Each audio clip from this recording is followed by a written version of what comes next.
you talked about it. I didn't even see the interview. I seen the clip. Yeah. When they asked you if ever gonna speak again, and you like.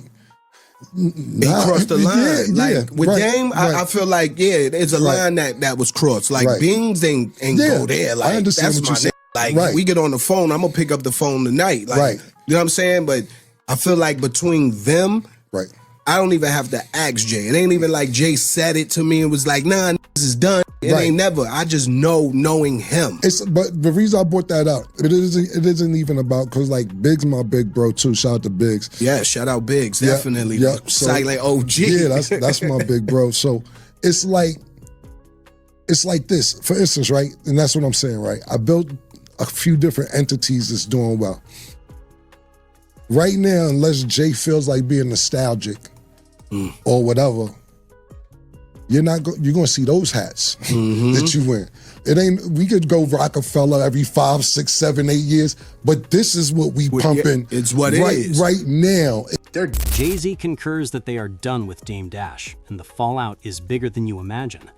On the Rock Solid podcast, Cam and Bleek discussed loyalty, crossing boundaries, and why some borders are simply unbreakable. Bleek made it obvious. The goal is not to hold grudges. Respecting one another and recognizing when a relationship is over are key. They even discussed Jay-Z's opinions, demonstrating their genuine respect for one another. Bleek claimed he was not even interested in asking Jay. He simply knows Jay's position. That's the degree of allegiance we're discussing. No drama, no smoke from social media, simply knowing who is truly on your side. They also discussed how to strike a balance between nostalgia and progress. While discussing the past as acceptable, they are more concerned with building now, taking action, and making a significant difference.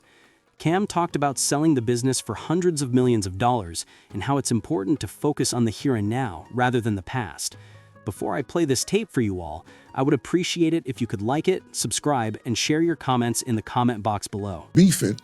And me and Jewels and Jim, not saying we was beefing, but we wasn't on the same page. So it was a real question for me. And, you know, Jim got mad about it and still upset to this day about it. But I'm never going to say never.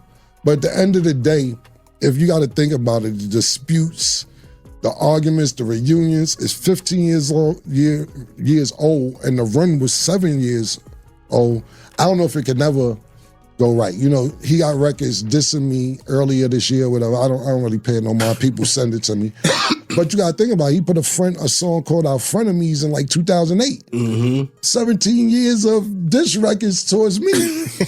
I don't give a fuck. You know what I'm saying? My brain ain't there. It's the same way with Beans. Beans got diss records dissing me and all that. And it's like, I don't know where niggas coming from. But at the end of the day, like, when the lights cut off, the music cut off, everything cut off, I can never erase what was. Right, exactly. You know what I mean? But it's time for niggas to definitely embrace what is. Like, exactly. You know what I'm saying? Exactly. And that's what I be saying to niggas. Like, the best thing, and it's totally different scenarios, but you talked about it. I didn't even see the interview. I seen the clip. Yeah. When they asked you if niggas are ever gonna speak again. And you like, he crossed the line. With Dame, I feel like, it's a line that was crossed. Like, Beans ain't go there. Like, I understand that's what my you're saying. nigga. Like, we get on the phone, I'm gonna pick up the phone tonight. Like, you know what I'm saying? But I feel like between them, I don't even have to ask Jay. It ain't even like Jay said it to me and was like, nah, niggas is done. Nigga. It ain't never. I just knowing him.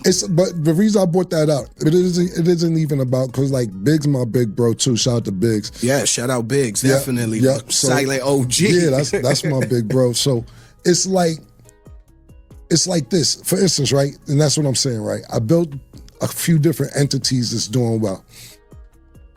Right now, unless Jay feels like being nostalgic or whatever, you're gonna see those hats that you wear. It ain't. We could go Rockefeller every 5, 6, 7, 8 years, but this is what we pumping. It's what it is right now. Exactly. So it's never not a problem to feel nostalgic and reminisce. But if you do too much of that reminiscing and just base everything you doing off of what the past was, you just gonna sound like a nigga with a bunch of stories and you old and bitter and so on and so forth. For me, it's about still creating and moving forward and making sure that when I do talk about old shit, we gonna talk about what's now too. That's right. Because it's great to have memories and talk about everything. But imagine if the nigga Hov would just be talking about, yo, remember in 90, hey, yo, remember, hey, yo, remember when we was in 2000? Nah, we can talk about that, but this is what I got going on today. I just sold the company for 480 million. That's a you fact. get what I'm saying? That's what it's about. He's not wearing Rockefeller hats every day. He's not, you understand? He's moved on, and to me, that's what it's really about. I love to reminisce and love to have fun, but if that's all we talking about, and I can't do it. Yeah, I can't do it. No, I feel you, bro. It's the same with the Rockefeller shit. I'll be on that. They be like, yo, let's do the Rockefeller shows. And it's like, bro, I can't do that. It's no more Rockefeller. Right, exactly. Like, it's just like what we doing. It don't even make no sense. Right. It's like everybody not going, and no disrespect to nobody out there like that. Nobody not going to keep themselves in shape. Everybody, some niggas looking sloppy still. I'm out here. I got a trainer though. I got a trainer. I'm trying to get back, right? I juice every day, all type of shit. Some niggas you pull up, you be like, right? Yeah, word up. You be looking at niggas like, damn, fam. Exactly. This moment with Cam and Bleek is bigger than just old Rockefeller drama. What they shared on Rock Solid Podcast shows the value of loyalty, boundaries, and knowing when to move on. I gotta be honest, it's refreshing to see people in the industry speak their truth without making it messy for clout or clicks. That's what set these legends apart. To me, this isn't about picking sides. It's about recognizing growth. Cam and Bleek have built empires, made millions, and kept their integrity. Dame Dash played a role in their history, no doubt, but sometimes relationships run their course. That doesn't make anybody the villain, it just makes it real life. And Jay-Z agreeing with them tells you a lot about how respect and loyalty works at the highest level. I like how Cam talked about nostalgia versus the present. You can celebrate your past, but if you live there, you stop building. That's a lesson to anybody in business, music, or in life in general. Cam sold a company for hundreds of millions of dollars. He's creating now, and he's focused on what's next. That kind of mindset is rare in this game. And seeing Bleek echo it shows the chemistry and mutual respect they've maintained over the decades. What's even more impressive is how they handle it publicly. They could have dragged names, caused drama, or disrespected everybody, but instead they laid it out, explained their decisions, and stayed professional. That's the kind of transparency and insight fans rarely get. It's a masterclass at handling conflicts without losing dignity or leverage. Honestly, watching this makes me think about the lessons we can all take from their careers. Loyalty matters, but so does knowing when to pivot. Respect is everything, but so is building your own lane. And sometimes the loudest statement isn't a post or a fight, it's your work, your moves, and the legacy you leave behind. This isn't just about Rockefeller history, this is about strategy, mindset, and respect in the game. Watching Kim and Bleek handle this reminds me that the real power moves are often quiet but calculated. That's what builds legacies. That's what separates the people who last in this industry from the ones who fade.